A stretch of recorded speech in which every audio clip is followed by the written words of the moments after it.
నేను నా చిత్తానుసారం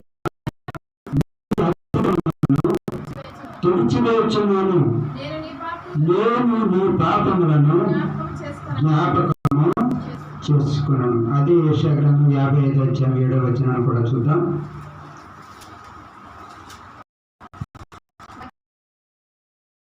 భక్తుడు తన మార్గమును విడుదల, దుష్టుడు తమ తలంపులను మానవలను, వారు యెహోవా వైపు తిరిగిన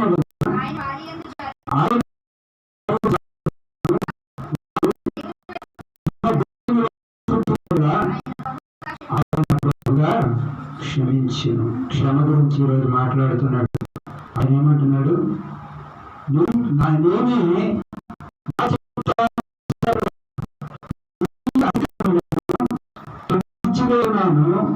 నేను నీ పాపములను జ్ఞాపకము చేసుకున్నాను. మనం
పరిశుద్ధపరచబడును గాక, వచ్చిన గాక,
మనం కూడా ఓర్చుకోవాలి, క్షమించాలి. అందుకని 1 కొరింథీ పత్రిక 13వ అధ్యాయము 4వ వచనం 7వ వచనాల వరకు మీరు ఇంటికి వెళ్ళి చూసుకో. అందులో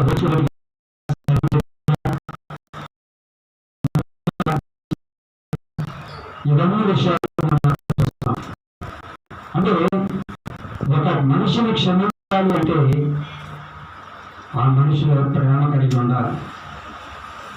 అందుకని యోహాను పత్రిక రాస్తూ అంటాడు, నీకు కనపడే ఒక సహోదరుడు లేక ఒక సహోదరుని ప్రేమించలేకపోతే అంటే నీవు ఒక అబద్ధికుడవు, అబద్ధికురాలు అంటాడు. ఆ ప్రేమ కలిగి ఉంటే మనలో క్షమించే గుణం ఉంటుంది.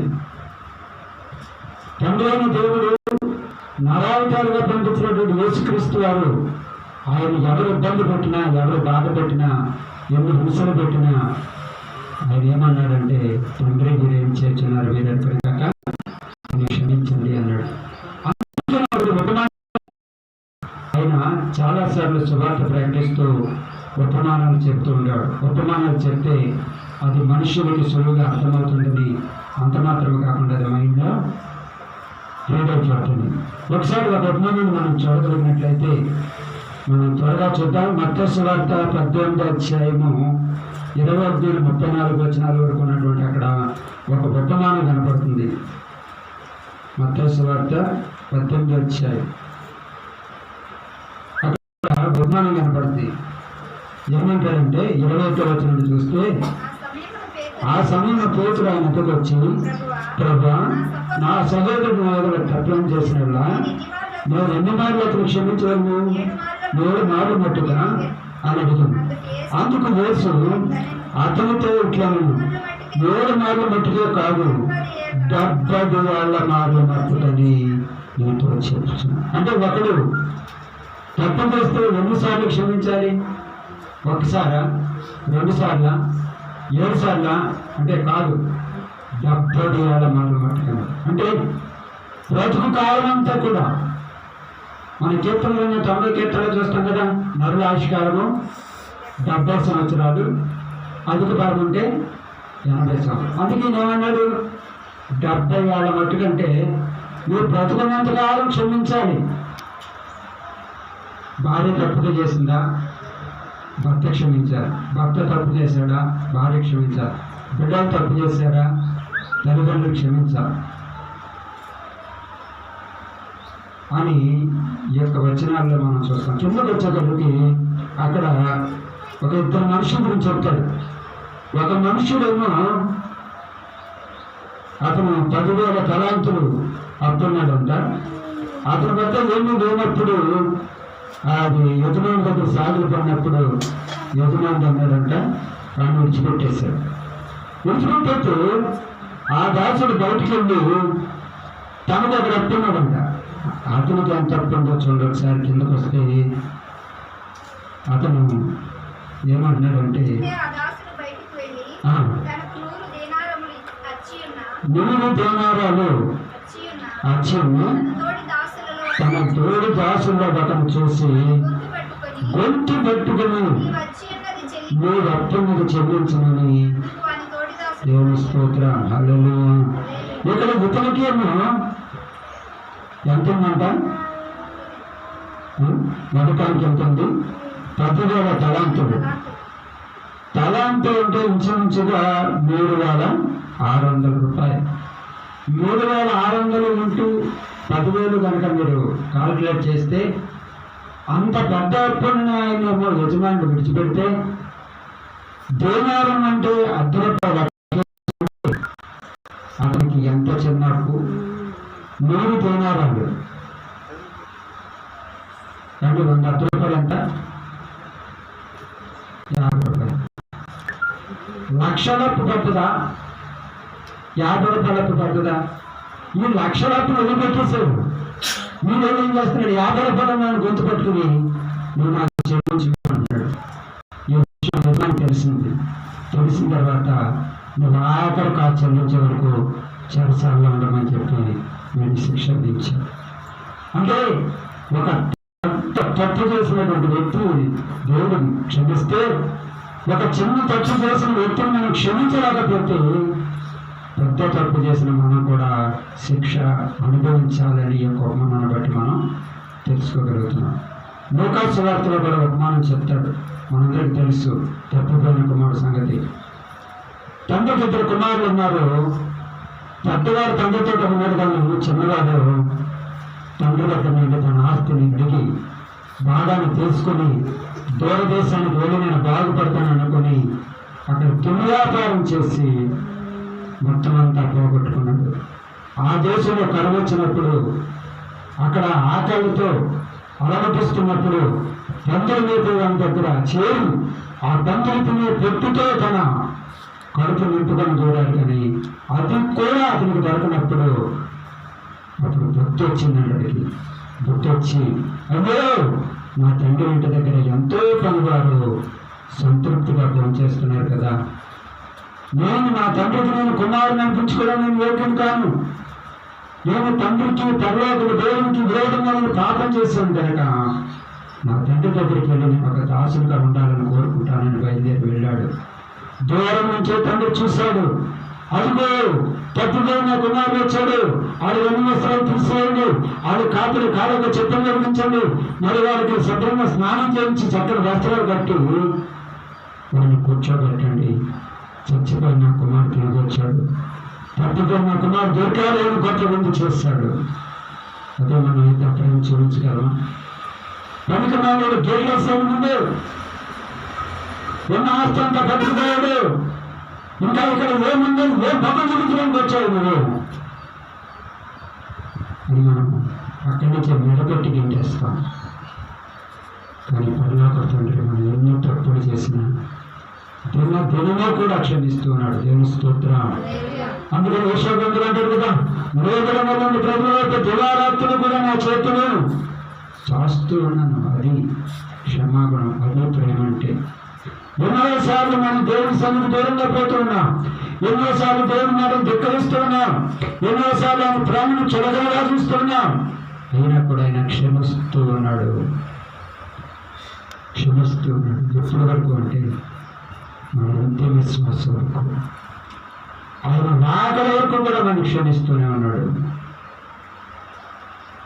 ఎందుకంటే ఇప్పుడు మనకి ఆయన కొడుకులు కూతురు అనిపించే శ్రేష్టమైన పేరు మనకు పెట్టాడు. ఆయన రక్తంతో కలిగాడు మనల్ని. ఆయన వెల వెళ్ళొచ్చి చెల్లించి మనం కొనుక్కున్నాడు.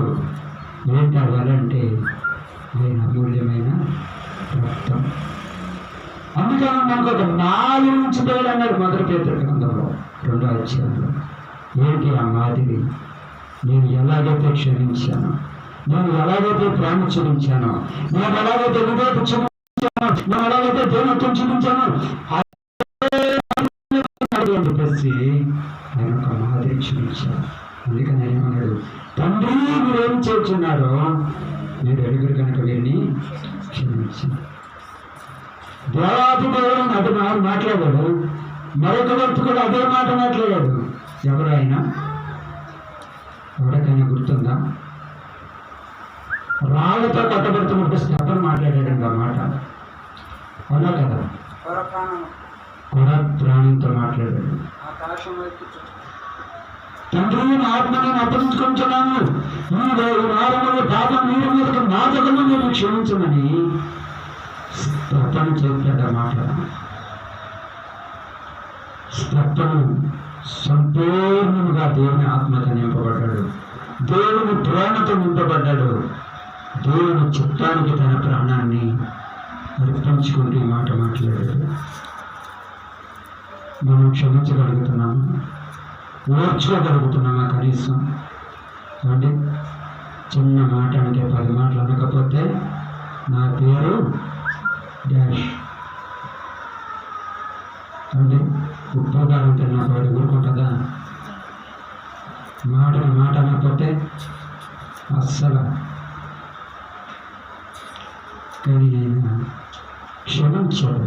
ఎలా క్షమించాడు అంటే, నేను ఇవన్నడూ కూడా మీ పాపాలను జ్ఞాపకం చేసుకోను. ఆయన జ్ఞాపకం చేసుకుంటే మనం ఇక్కడ ఉండేవాడము కాదు. ప్రతి క్షణం తప్పిపోతాం, చూపులో తప్పిపోతాం, మాటలో తప్పిపోతాం, కానీ చేసిన తీర్మానాల్లో తప్పిపోతాం, నడిచే నడకలు తప్పిపోతాం, ప్రతి క్షణము కూడా తప్పిపోతాం. తప్పిపోను అంటాకి చెప్పే నేను కానీ వినే మీరు కానీ అవకాశం లేదు, అవకాశం లేదు. ఎందుకంటే మనం ఎక్కడ ఉన్నాం? జగట దేవుడు దొంగ లోకంగా ఉన్నాం, కాలు జారే ప్రదేశమైన దేవుని స్తోత్రం. హల్లెలూయా. కాబట్టి ఆ ప్రదేశంలో నన్ను బలపరిచేవాడు, నిలబెట్టేవాడు యేసుక్రీస్తు వారు. ఆయనే ఒక బండగా మనం నడిపిస్తూ ఉన్నాడు.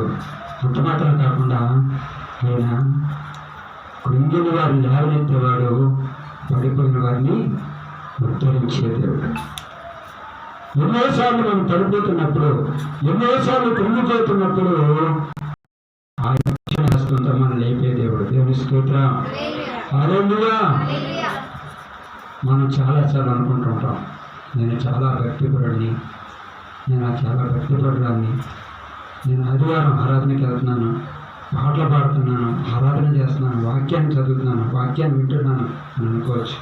కానీ నీకంటే తెలివైంది అపవాది.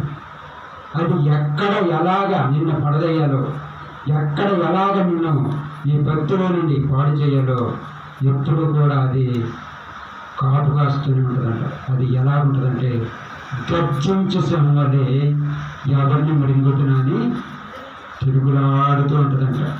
మనకు కనపడదు కానీ మనతోటే ఉంటుంది అది.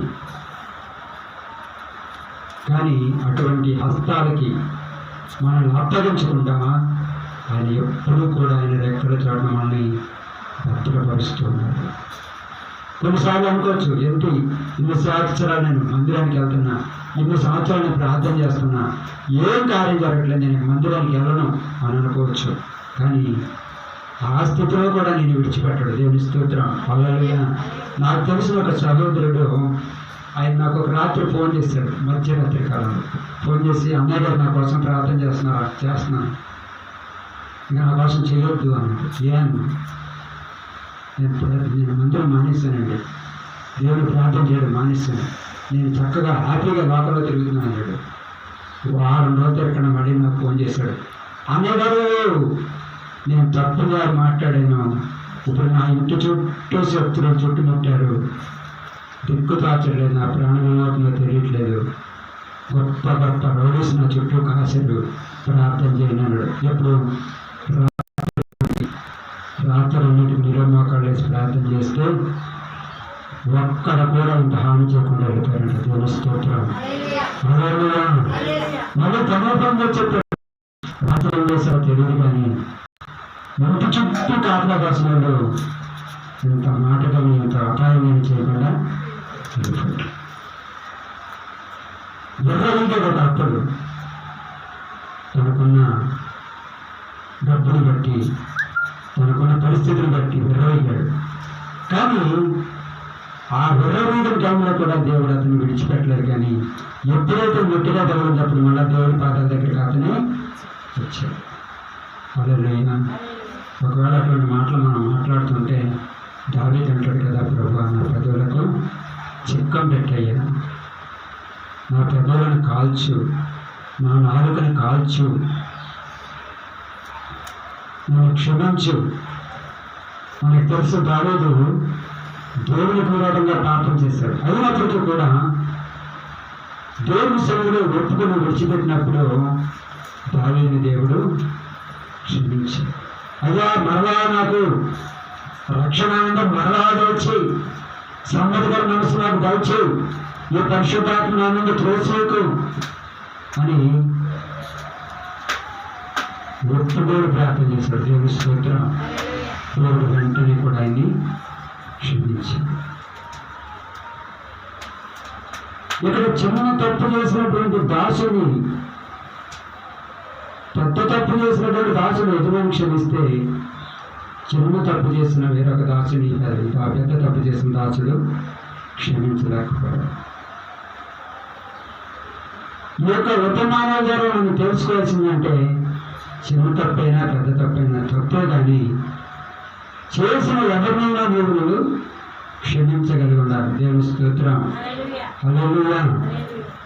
క్షమించగలిగితే వాళ్ళంట దేవుని యొక్క బిడ్డలుగా మార్చబడగలుగుతారంట. ఇందాక సహోదరి సాక్ష్యం చెప్పారు.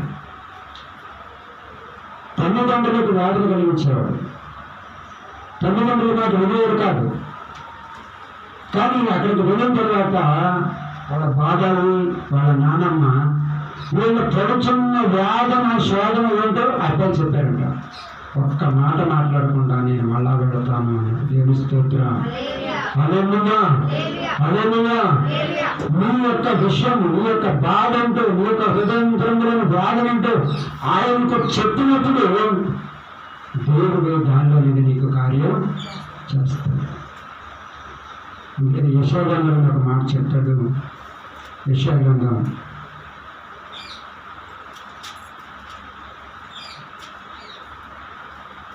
43వ అధ్యాయం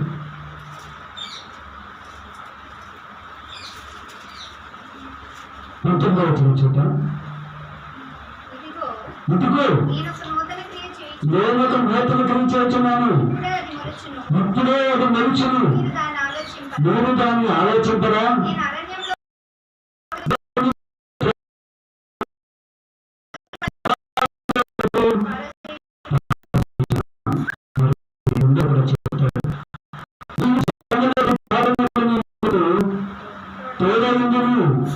నదులలో గడబడినప్పుడు నీ మీద పొందుతారు,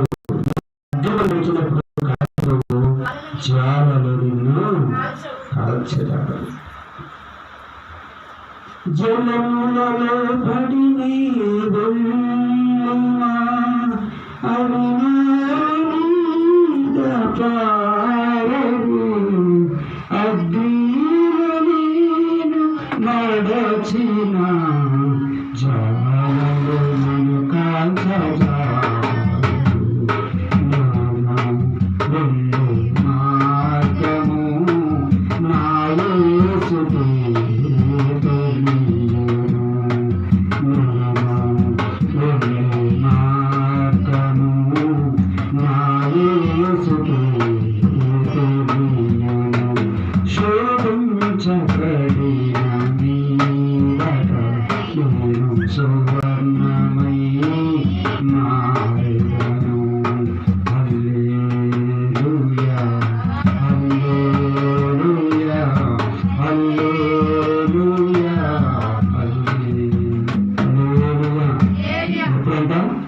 జలమల్లో పడితే అది నీ మీద పారదు, అగ్నిలో నడిచి ఉన్నప్పుడు అవి నిన్ను కాల్చుతారు. మనకు తెలుసు అగ్నిలో వెళ్ళిన వారు శద్రక్ మేషక్ అబేద్నెగో అండి. అయ్యా రాజా, నువ్వు నిలబెట్టినటువంటి ప్రజలకు మేము మొక్కం, మేము సేవించిన దేవుడు మమ్మల్ని దగ్గరగా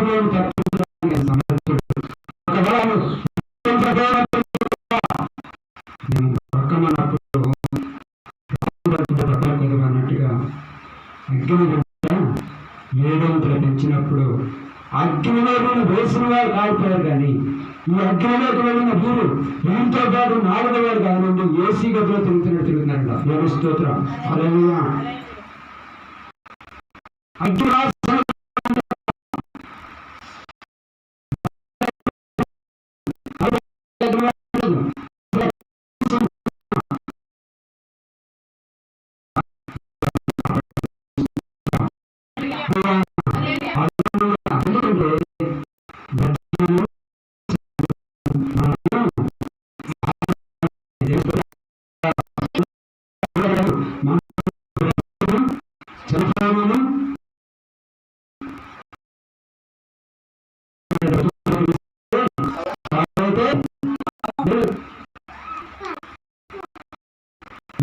చేసే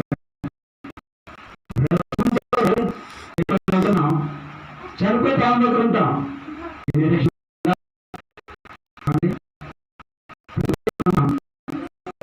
చనిపోయి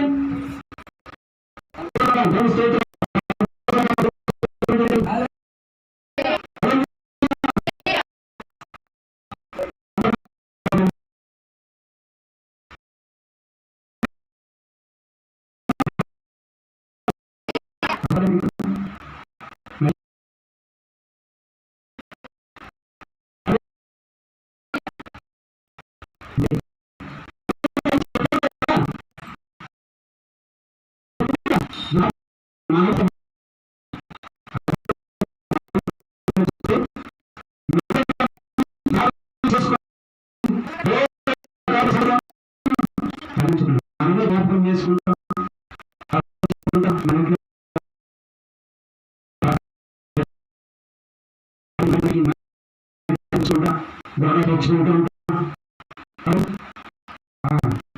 ఇది వ్యాపార పదార్థం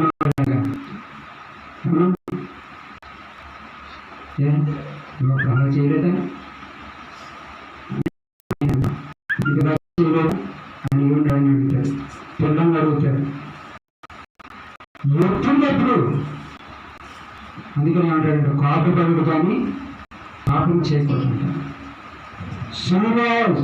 సూర్యాస్తమం దాన్ని విడిచిపెట్టాం, మర్చిపోవాలి. మనం అడగదు ఇది నల్ల గుడ్డు మీద రాసుకుంటాం.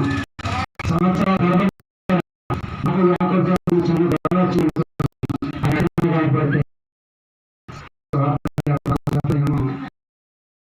ఆయన మామూలుగా అక్కడి నుంచి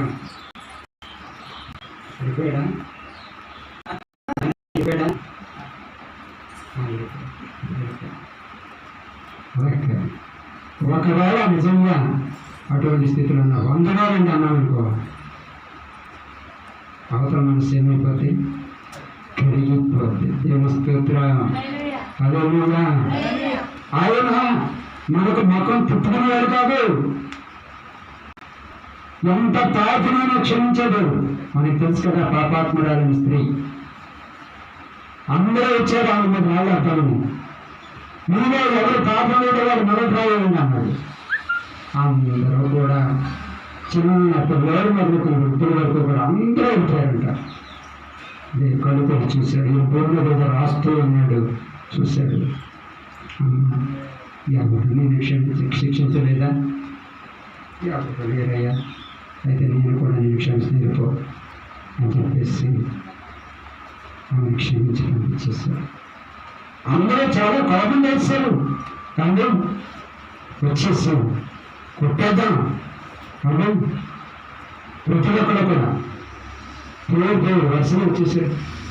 మాధవ్ గారు వచ్చేసారు, జ్యోతి వచ్చేసింది, ఈ అమ్మగారు వచ్చారు, అమ్మగారు వచ్చారు, ఆయన వచ్చాడు, ప్రకాష్ గారు వచ్చాడు, నాని వచ్చాడు, యాకబ్ గారు వచ్చాడు, రాజు గారు వచ్చాడు, అందరూ రాయి పట్టుకొచ్చారు, కొట్టేద్దాము. కానీ ఎవరో కూడా కొట్టడానికి వాళ్ళ దగ్గర దమ్ము లేదు. దాని స్తోత్రం. హల్లెలూయా. కనుక మనం మనలో ఆయన ఏమన్నాడు, ఒకటే మాట చెప్పాడు, నాలో పాపములను మీలో ఎవరు మారుస్తాపన చేయగలడు, ఎవరైనా నిరూపించగలరా అని అడిగిన ఆయన మనకు ఒక నాగర్ చూపించిపోయాడు. ఆ నాగులో మనం నడవాలని ఆయన సొగసైన స్వరూపమైన దేనివాడిగా అయ్యాడు.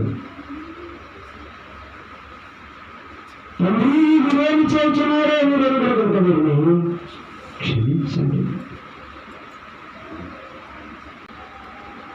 మనం కూడా ఎన్నిసార్లు క్షమించాలంట?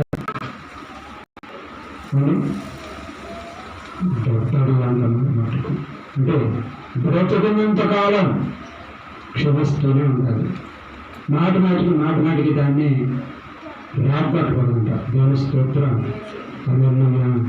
ఆయన మన పాపాలను జ్ఞాపకం చేసుకున్నట్టున్నాడు కనుక మనం కూడా ఇతరుల పాపాలను జ్ఞాపకం చేసుకునేవాడిగా ఉండకూడదు అని దేవుని యొక్క లేఖనాలు మనకి తెలియజేస్తున్నాయి. మనం చూస్తుంటే చాలా మరి విషయాలు ఉన్నాయి, కానీ మనకి సమయం చాలా ప్రాముఖ్యమైంది కనుక అందరూ నిజమాకాల మీదకి వస్తాయి. ఒక చిన్న ప్రార్థన చేసుకుని మన యొక్క ప్రాణాత్మ శరీరాలను మనకు సజీవ యాగముగా సమర్పించుకుందాం. ఒకసారి నీ కొరకు నా కొరకు కలవలసిన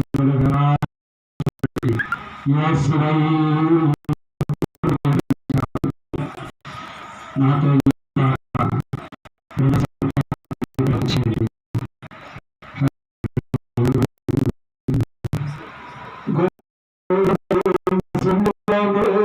నా కొరకు మోసి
ఆలోచన చేసావా? నీ పాపాల కొరకే, నా పాపాల కొరకే సమస్యమైన సురేఖమైన లేనివాడిగా ఉన్నారు. కలవలసిలో ఆడుతున్న యేసు వైపు ఎప్పుడైనా చూసావా?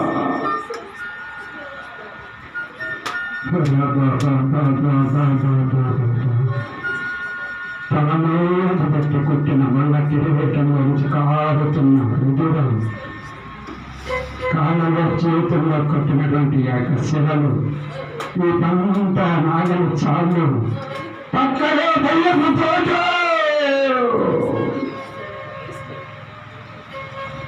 భారమైన శిలువ,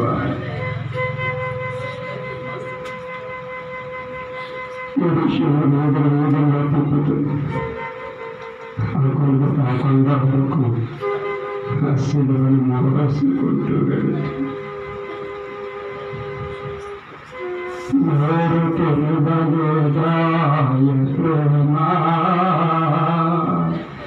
బదులు పలుకలేదాయ ప్రేమ,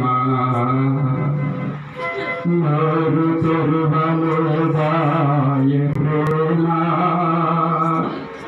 బదులు పలుకలేదాయ ప్రేమ, ఎవరి కోసమే జగతి కోసమే ఈ జనుల కోసమే నా కోసమే నీ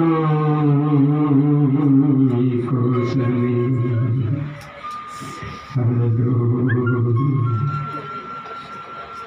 ఆయన క్షమించిన ఆయన ప్రేమాస్వరూపం మార్పు లేని దేవుడు నిన్న మీరు నిరంతరం ఏకరుతులు దేవుడు అంత గొప్ప దేవుని తమకు దేవుడుగా గలదని ధన్యుడు అంటున్నాడు.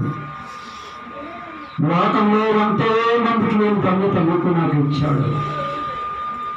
నీ అతిక్రమాలు నా అతిక్రమాలు తుడిచివేస్తాడంట.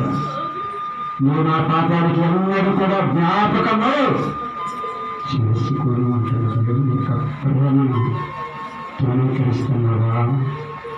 చులకనగా చూస్తున్నావా? తేలికగా ఆలోచిస్తున్నావా?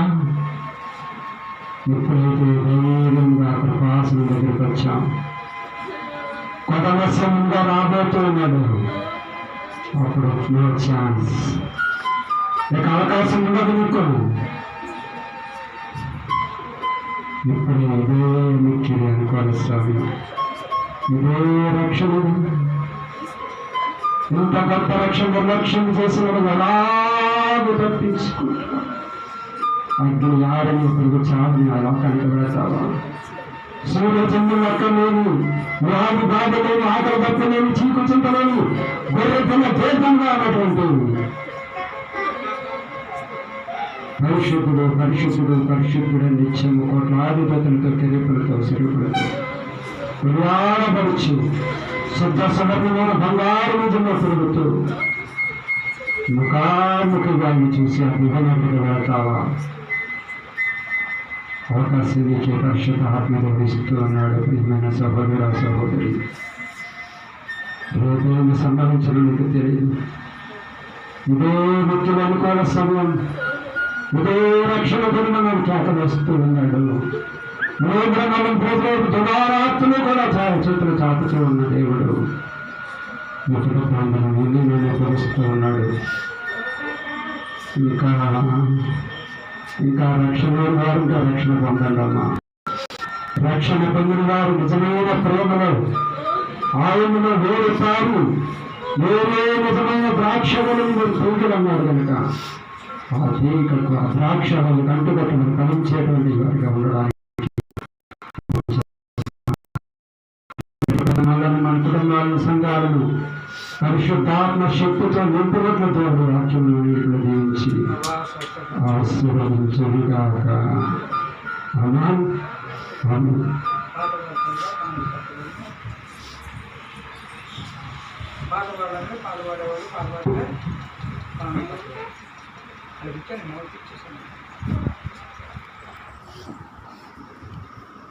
పాట పాడండి. నా కోసం కూడా ప్రార్థన చేయండి. కోసం కూడా ప్రార్థన చేయండి.